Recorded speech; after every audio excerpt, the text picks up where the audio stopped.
Buenas tardes.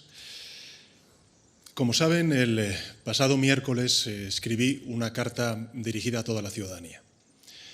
En ella les planteaba si merecía la pena soportar el acoso que desde hace 10 años sufre mi familia a cambio de presidir el Gobierno de España. Hoy, tras estos días de reflexión, tengo la respuesta clara. Si aceptamos todos, como sociedad, que la acción política permite el ataque indiscriminado a personas inocentes, entonces no merece la pena. Si consentimos que la contienda partidista justifique el ejercicio del odio, de la insidia y de la falsedad hacia terceras personas, entonces no merece la pena. Si permitimos que las mentiras más groseras sustituyan el debate respetuoso y racional basado en evidencias, entonces no merece la pena. Por muy alto que sea, no hay honor que justifique el sufrimiento injusto de las personas que uno más quiere y respeta y ver cómo se intenta destruir su dignidad sin el más mínimo fundamento. Tal y como les anuncié, necesitaba parar y reflexionar sobre todo ello. Y sé que la carta que les envié pudo desconcertar porque no obedece a ningún cálculo político. Y es cierto. Soy consciente de que he mostrado un sentimiento que en política no suele ser admisible. He reconocido ante quienes buscan quebrarme, no por quién soy, sino por lo que represento, que duele vivir esta situación, que no deseo a nadie. También porque, sea cual sea nuestro oficio, nuestra responsabilidad laboral, vivimos en una sociedad donde solo se nos enseña y se nos exige mantener la marcha a toda costa. Pero hay veces en que la única forma de avanzar es detenerse, reflexionar y decidir con claridad por dónde queremos caminar. He actuado desde una convicción clara. O decimos basta, o esta degradación de la vida pública determinará nuestro futuro condenándonos como país.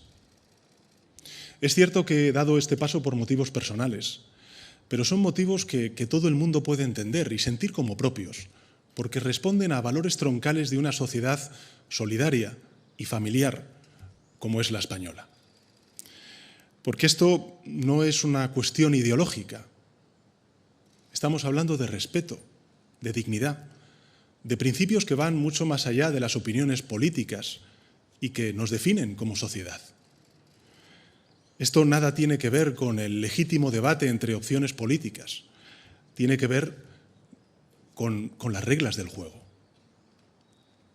Si consentimos que los bulos deliberados dirijan el debate político, si obligamos a las víctimas de esas mentiras a tener que demostrar su inocencia en contra de la regla más elemental de nuestro Estado de Derecho, si permitimos que se vuelva a relegar el papel de la mujer al ámbito doméstico teniendo que sacrificar su carrera profesional en beneficio de la de su marido, si en definitiva permitimos que la sinrazón se convierta en rutina, la consecuencia será que habremos hecho un daño irreparable a nuestra democracia. Exigir resistencia incondicional a los líderes objeto de esa estrategia es poner el foco en las víctimas y no en los agresores. Y confundir libertad de expresión con libertad de difamación es una perversión democrática de desastrosas consecuencias. Por tanto, la pregunta es sencilla. ¿Queremos esto para España? Mi mujer y yo sabemos que esta campaña de descrédito no parará. Llevamos 10 años sufriéndola. Es grave, pero no es lo más relevante. Podemos con ella. Lo importante, lo verdaderamente trascendente, es que queremos agradecer de corazón las muestras de solidaridad y de empatía que hemos recibido, de todos los ámbitos sociales. Lógicamente me van a permitir un agradecimiento especial a mi querido Partido Socialista. En todo caso, gracias a esa movilización social que ha influido decisivamente en mi reflexión y que vuelvo a agradecer, quiero compartir con todos ustedes lo que finalmente he decidido. De ello he informado previamente al jefe del Estado esta misma mañana. He decidido seguir con más fuerza si cabe al frente de la presidencia del Gobierno de España. Esta decisión no supone un punto y seguido, es un punto y aparte, se lo garantizo. Por eso asumo ante ustedes mi compromiso de trabajar sin descanso, con firmeza y con serenidad por la regeneración pendiente de nuestra democracia y por el avance y la consolidación de derechos y de libertades. Asumo la decisión de continuar con más fuerza si cabe al frente de la presidencia del Gobierno de España. Solo hay una manera de revertir esta situación, que la mayoría social, como ha hecho estos 5 días, se movilice en una apuesta decidida por la dignidad y el sentido común, poniendo freno a la política de la vergüenza que llevamos demasiado tiempo sufriendo. Porque esto no va del destino de un dirigente particular, eso es lo de menos. Se trata de decidir qué tipo de sociedad queremos ser. Y creo que nuestro país necesita hacer esta reflexión colectiva. De hecho, durante estos 5 días ya hemos comenzado a hacerla. Una reflexión colectiva que abra paso a la limpieza, a la regeneración, al juego limpio. Llevamos demasiado tiempo dejando que el fango colonice impunemente la vida política, la vida pública, contaminándonos de prácticas tóxicas inimaginables hace apenas unos años. Apelo en consecuencia a la conciencia colectiva de la sociedad española. Una sociedad que desde el acuerdo generoso supo sobreponerse a las terribles y profundas heridas del peor de sus pasados. Una sociedad que consiguió vencer de manera ejemplar todos los desafíos democráticos que sufrió, que superó con éxito una pandemia, que pese al difícil contexto geopolítico que sufrimos con guerras en Oriente Medio y en Ucrania, vive un muy buen momento económico y respira paz social. Una sociedad que asombró al mundo por su aceptación entusiasta de los derechos y de las libertades, pasando de ser un país oscuro a un referente internacional de libertades y de democracia, de progreso y de convivencia. Hoy pido a la sociedad española que volvamos a ser ejemplo e inspiración para un mundo convulso y herido, porque los males que nos aquejan no son ni mucho menos exclusivos de España. Forman parte de un movimiento reaccionario mundial que aspira a imponer su agenda regresiva mediante la difamación y la falsedad, el odio y la apelación a miedos y amenazas que no se corresponden ni con la ciencia ni con la racionalidad. Mostremos al mundo cómo se defiende a la democracia. Pongamos fin a este fango de la única manera posible, mediante el rechazo colectivo, sereno, democrático, más allá de las siglas y de las ideologías que yo me comprometo a liderar con firmeza como presidente del Gobierno de España. Gracias. Compañero, primero y después vamos a leer un manifiesto que espero que lo leáis tú y tú, las dos señoras que estáis aquí. Es igual, es lo mismo. Y lo primero que pido es un minuto de silencio por lo de Gaza y lo de Ucrania, sobre todo por el genocidio de Ucrania. Vamos.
Buenos días.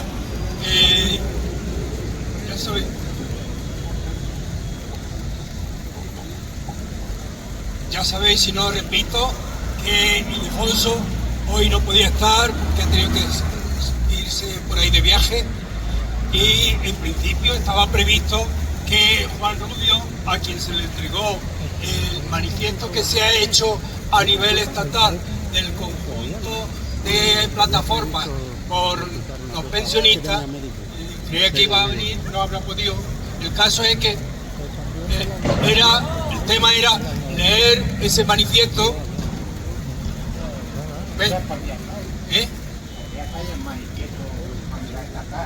Bueno, a mí ven, el caso es que siempre hay cuestiones que nos afectan. Una de ellas, se iba a decir que efectivamente hay una historia sobre los precedentes para las pensiones. Las pensiones habían surgido en principio desde el siglo XIX, preparándose para el principio del XX, y se han ido poniendo escalones para que hubiera siempre un reflejo, una ayuda para las personas que se jubilaban. Ahora hay también un dato que se ha presentado desde la Marea Blanca. El doctor Vergara ha sacado una comparación de todos los problemas que hay específicamente en la sanidad andaluza. Y aparte de eso, que está claro que Andalucía, en la escala del conjunto de las comunidades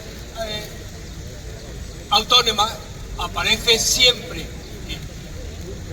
en la cola de los servicios que se prestan, y por el contrario aparece arriba entre las comunidades que más dinero aporta para la atención privada.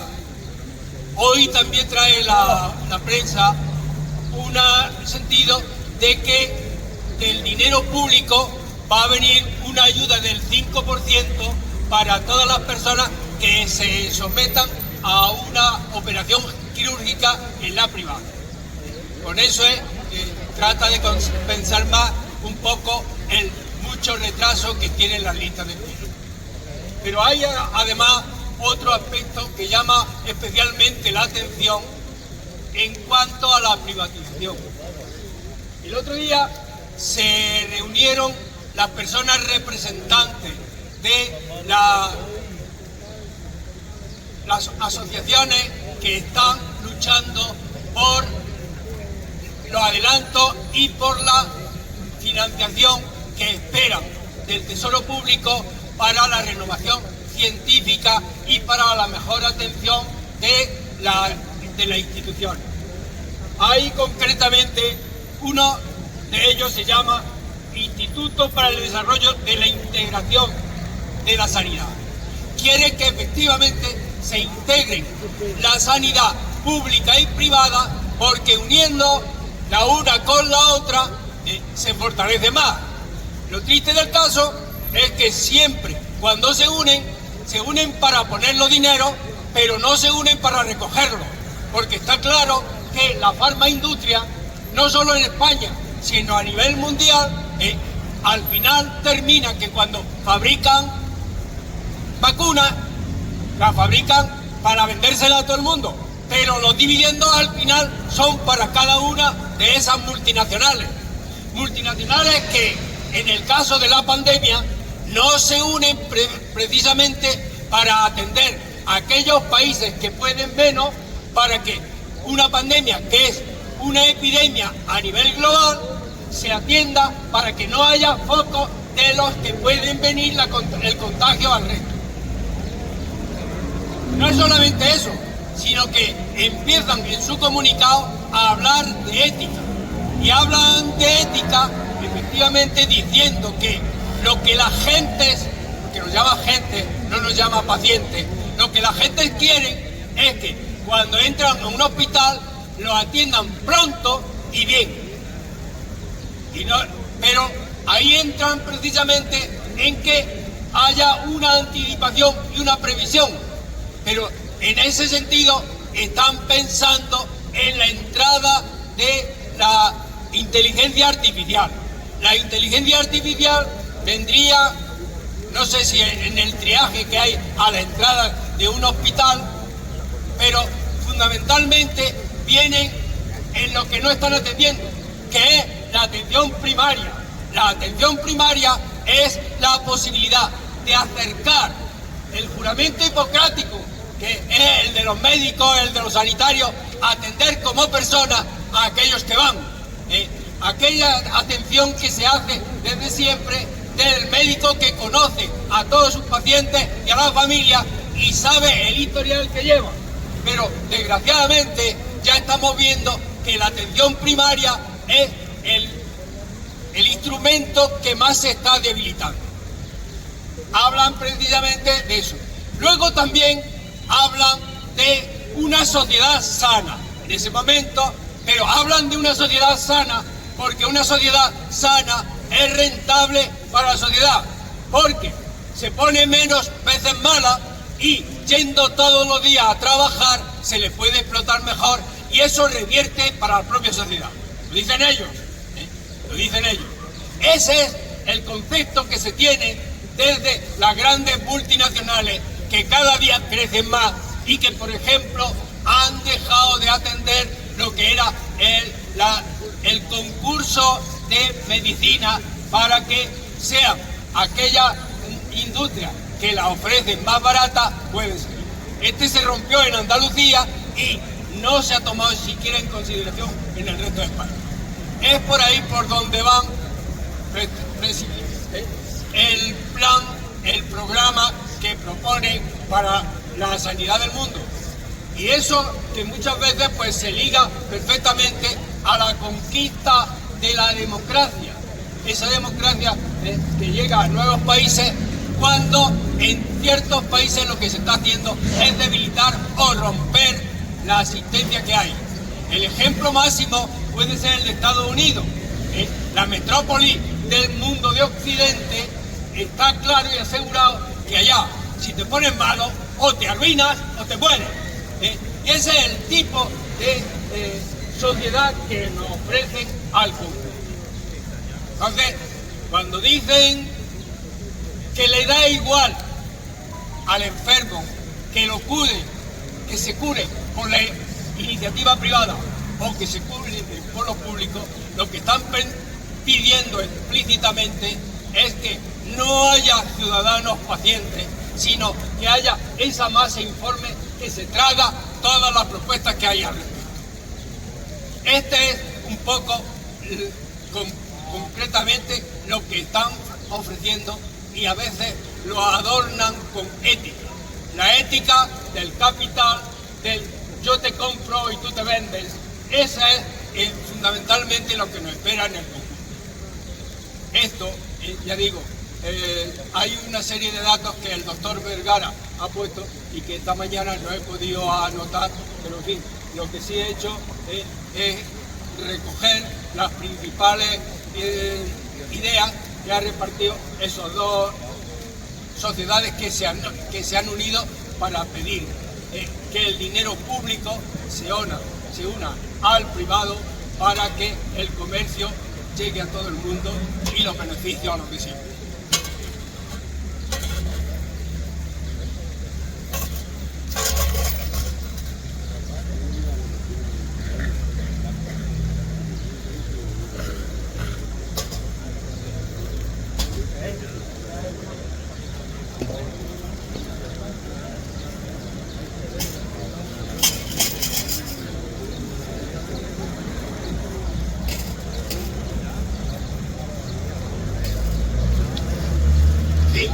Hoy no hemos dado mucha información, pero siempre se puede completar, preguntar, y si podemos, volvemos a eso.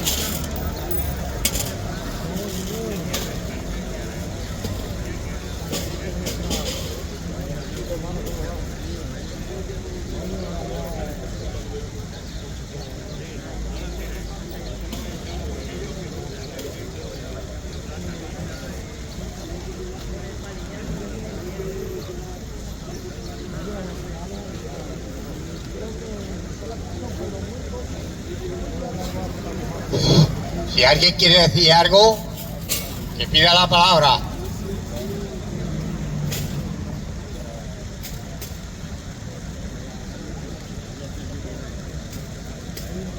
Aunque solo sea de lo que nos ha dicho Pedro.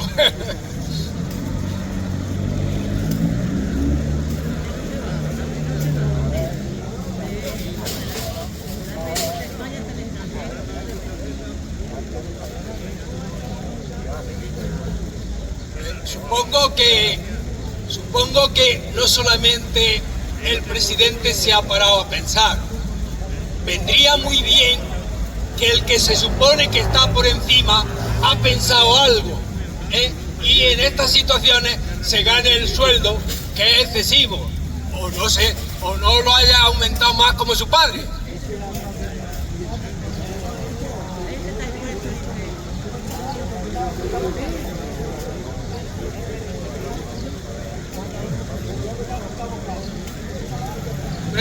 Estoy hablando porque precisamente el problema que viene teniendo este país es precisamente el que los poderes del Estado, legislativo, ejecutivo y judicial, no son independientes lo uno de lo otro.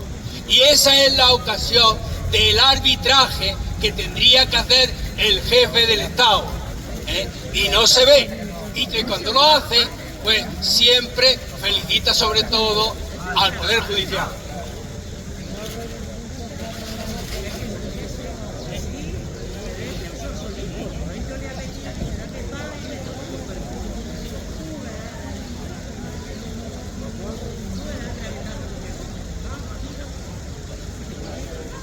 Entre lo que nos ha dicho la radio y lo que se nos ha ocurrido a nosotros, pues nos vamos y pensamos lo que tenemos encima, que no es poco.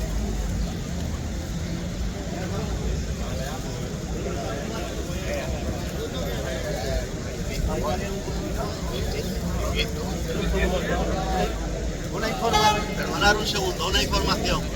Mañana a las 6 de la tarde aquí en la Biblioteca Municipal va a haber una charla sobre el 25 de abril, unos días más tarde, pero bueno, en cualquier caso viene también una chica portuguesa que va a explicarnos un poco el post-25 de abril y cómo está Portugal en la actualidad.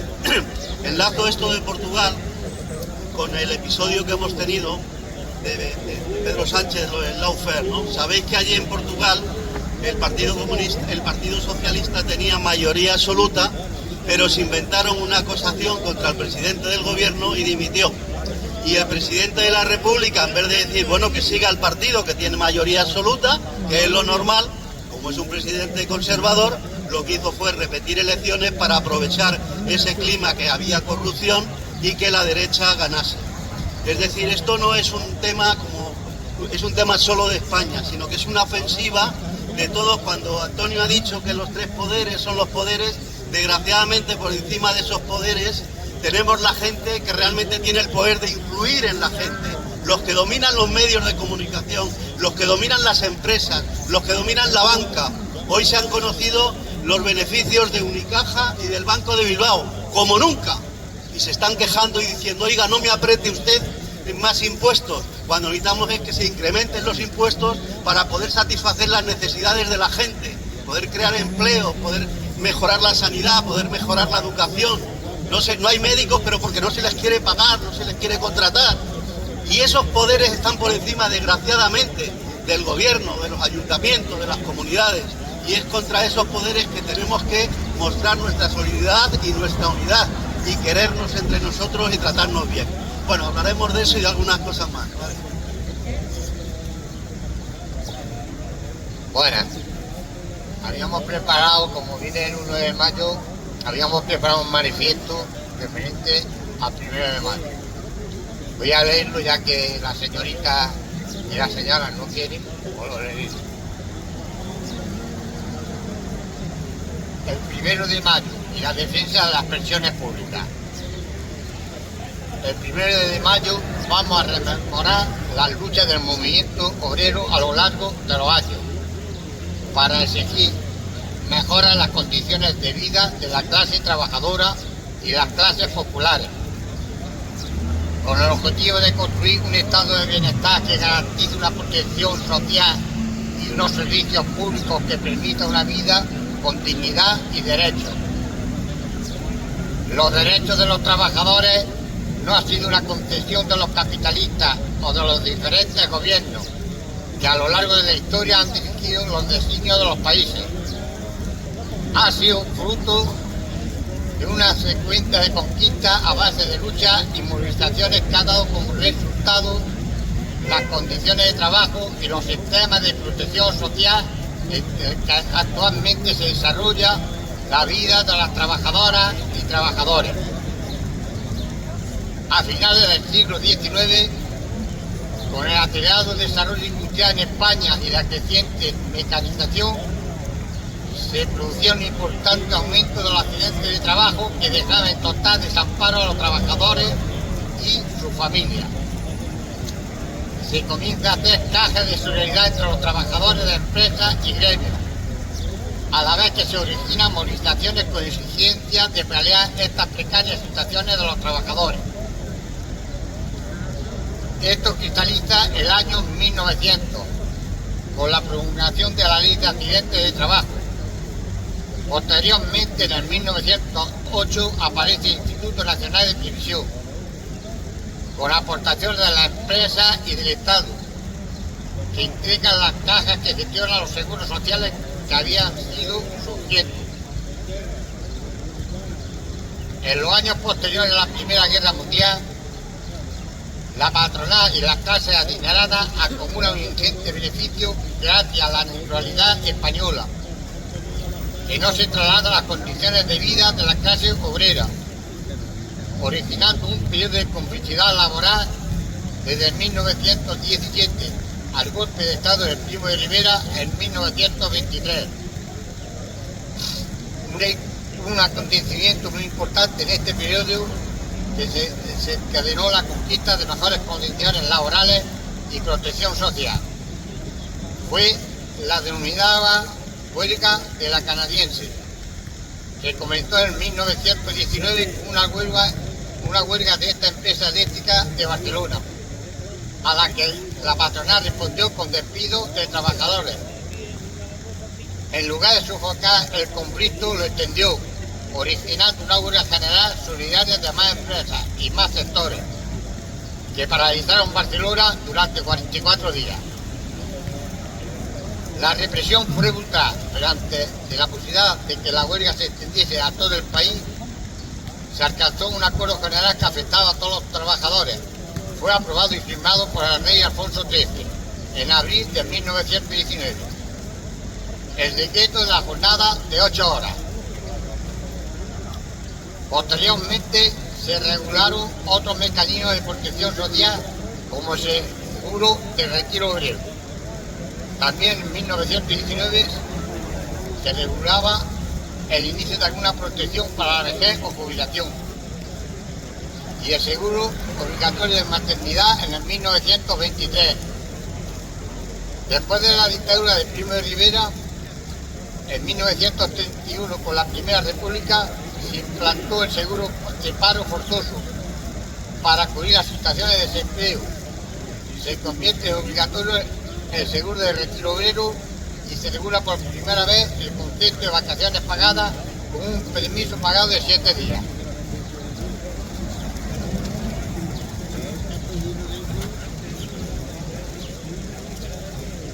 Este periodo de avance se interrumpe con el golpe de Estado de Franco y la Guerra Civil y la posterior dictadura, que abre un periodo muy amplio, entre 1939 y 1965, de estancamiento y retroceso, llevando a España a uno de los niveles más bajos de Europa en protección social.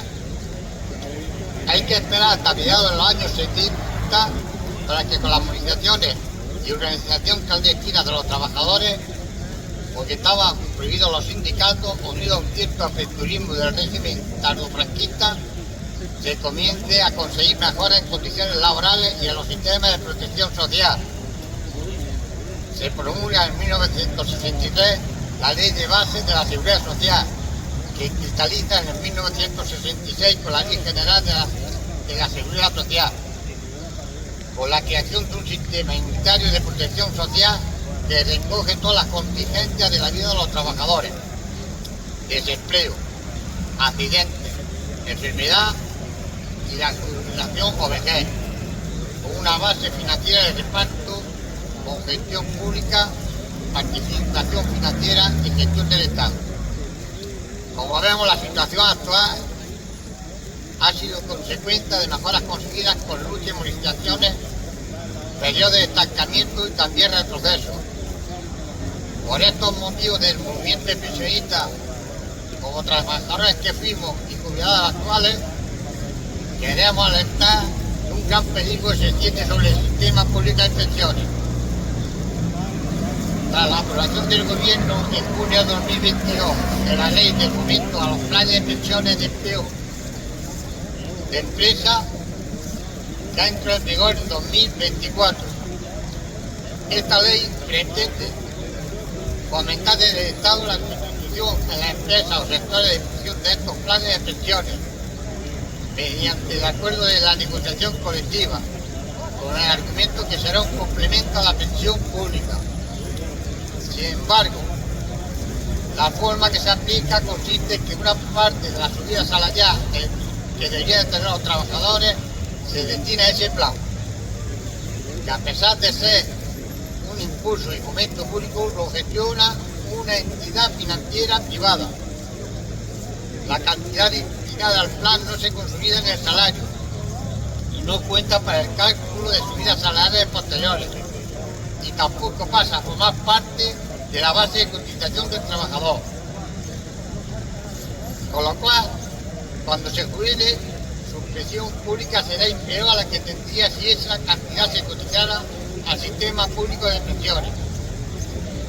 Por otra parte, la empresa se beneficia a no consolidar esas cantidades en los salarios de los trabajadores.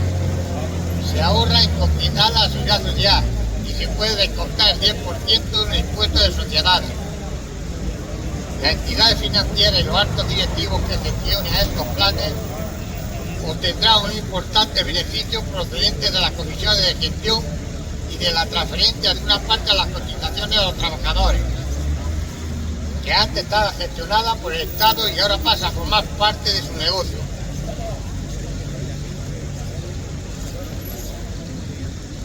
El Estado será otro perdedor junto a los trabajadores, ya que dejarán de ingresar impuestos a través de impuestos de sociedades, del IRPF y la seguridad social, de limitada su sostenibilidad por no ingresar esas cotizaciones sociales.